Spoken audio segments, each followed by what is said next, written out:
کیونکہ شاید فلم کے درمیانی وقفے میں بیرونی لوگوں کی آمد کو روکنے کے لیے اسے بند ہی رکھا جاتا تھا. ہمارے پاس وقت بہت کم تھا، لہٰذا کوئی دوسرا راستہ اختیار کرنے کا تو سوال ہی پیدا نہیں ہوتا تھا.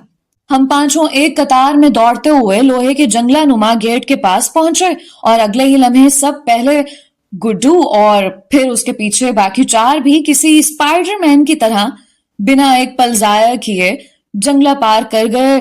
لیکن اس کوشش میں ننھو کے لمبے کالروں والی قمیض نے دھوکہ دیا اور اس کی قمیض کا آدھا حصہ نشانی کے طور پر جنگلے میں ہی اٹکا رہ گیا. موشی کا فیشنیبل چشمہ اور میرا مفلر بھی اسی بھاگ دوڑ کی نظر ہو چکا تھا، لیکن اس وقت ہمیں اپنی جان کی پڑی تھی.